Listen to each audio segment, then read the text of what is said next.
berjumpa kembali di dalam program Sekolah Sahabat 5 Menit bersama GMAHK Menteng Jakarta. Program ini dibuat untuk memastikan jantung kerohanian kita tetap berdetak. Pelajaran Sekolah Sahabat kita pada pekan ini berjudul Janji. Ayat hafalannya terdapat di dalam Kejadian 24 ayat 1 yang berbunyi, "Adapun Abraham telah tua dan lanjut umurnya, serta diberkati Tuhan dalam segala hal." Pada video Sekolah Sahabat 5 Menit sebelumnya, kita telah mendalami bagaimana Abraham diminta Tuhan untuk mengorbankan Ishak di Bukit Moria. Bagaimana Tuhan kemudian menyediakan hingga kematian Sarah. Saat ini kita akan membahas bagian selanjutnya, yaitu bagaimana Tuhan bekerja di dalam kehidupan Ishak dan Abraham, memberikan penghiburan saat mereka ditinggalkan oleh sosok ibu, sosok istri yang dicintai, yaitu Sarah. Kejadian 24 menceritakan kisah pernikahan Ishak setelah kematian Sarah. Abraham membuat rencana untuk mencarikan istri bagi Ishak untuk menjamin keturunannya. Abraham meminta Eliezer untuk pergi dan memilih istri bagi Ishak. Ada dua hal yang luar biasa dalam cerita ini. Bagaimana Tuhan menggenapi doa dan mengendalikan prosesnya, serta bagaimana pemeliharaan Tuhan dan kebebasan manusia. Dalam Kejadian 24 ayat 7, Abraham berdoa. Doa ini pertama-tama adalah pengakuan akan Tuhan sebagai pencipta yang berhubungan langsung dengan kelahiran keturunan Abraham, termasuk Mesias sendiri. Seperti doa Abraham, malaikat kemudian membimbing Eliezer untuk memilih Ribka sebagai istri Ishak, menunjukkan bagaimana Tuhan turut campur tangan di dalam menggenapi doa dan mengendalikan proses doa. Hal yang menarik adalah Abraham mengerti bahwa ada kemungkinan wanita yang ditunjuk Tuhan tidak akan menanggapi panggilan Tuhan. Tuhan tidak memaksa manusia untuk menaatinya. Meskipun rencana Tuhan untuk Ribka adalah mengikuti Eliezer, Ribka tetap memiliki kebebasan untuk memilih. Artinya, mungkin saja Ribka tidak mau mengikuti Eliezer, dan jika tidak, dia tidak akan dipaksa. Tuhan mengizinkan Ribka untuk memilih sendiri. Di sini kita bisa melihat misteri besar tentang bagaimana Tuhan telah memberi kita, manusia, kebebasan untuk berkehendak, kebebasan untuk memilih.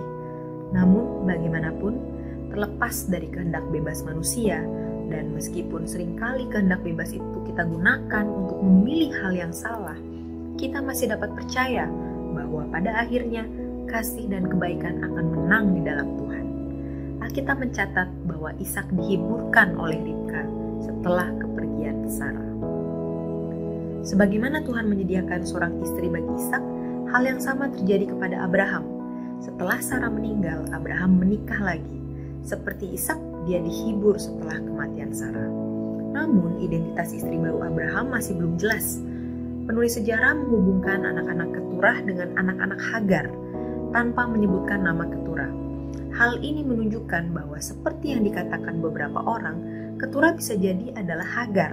Hal lain yang dapat kita lihat adalah Abraham berperilaku kepada putra Keturah dengan cara yang sama seperti yang dia lakukan kepada putra Hagar, yaitu dia mengirim mereka pergi untuk menghindari pengaruh spiritual dan membuat perbedaan yang jelas antara putranya dengan Sarah dan putra lainnya yang bukan dari Sarah. Abraham juga memberikan segala harta miliknya kepada Ishak, sementara kepada anak-anaknya yang diperoleh dari gundik-gundiknya, ia memberikan pemberian. Klasifikasi gundik mungkin menyeratkan bahwa status Keturah seperti Hagar adalah sebagai gundik. Ingatan tentang Sarah pasti masih hidup di benak bapa segala bangsa, yaitu Abraham, seperti halnya bagi anaknya Ishak. Abraham hidup selama 175 tahun. Kematian Abraham juga mengungkapkan pemenuhan janji Tuhan kepada Abraham yang dibuat bertahun-tahun sebelumnya, bahwa ia akan mati pada waktu telah putih rambutmu, yang menyeratkan umur panjang, dan ia akan pergi dengan sejahtera.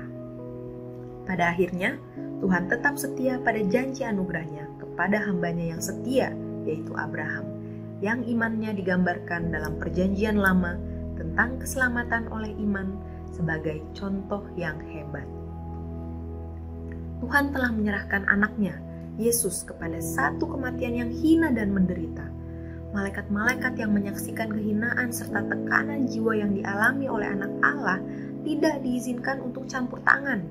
Sebagaimana dalam masalah Ishak, tidak ada suara yang berseru sudah cukup. Untuk menyelamatkan umat yang berdosa, Raja Kemuliaan Yesus telah menyerahkan hidupnya. Apalagi bukti yang kita butuhkan untuk melihat belas kasihan serta kasih Allah yang tidak terbatas kepada kita, manusia ciptaan yang berdosa? Ia yang tidak menyayangkan anaknya sendiri, tetapi yang menyerahkannya bagi kita semua. Bagaimana mungkin ia tidak mengaruniakan segala sesuatu kepada kita bersama-sama dengan Dia? Tuhan begitu mencintai kita manusia yang berdosa, sehingga mengaruniakan anaknya yang tunggal. Bagaimana respon kita terhadap janji keselamatan ini? Apakah kita masih mau menggunakan kebebasan berkehendak yang Tuhan berikan kepada kita dengan melakukan hal-hal yang tidak seturut dengan kehendaknya? Marilah kita renungkan pelajaran Sekolah Sabat minggu ini untuk mendekatkan diri kita kepada Tuhan. Sekian program Sekolah Sabat 5 menit kita hari ini. Kiranya Tuhan memberkati kita semua. Sekolah Sabat yang bersahabat, bersemangat, semua terlibat, jangan terlambat.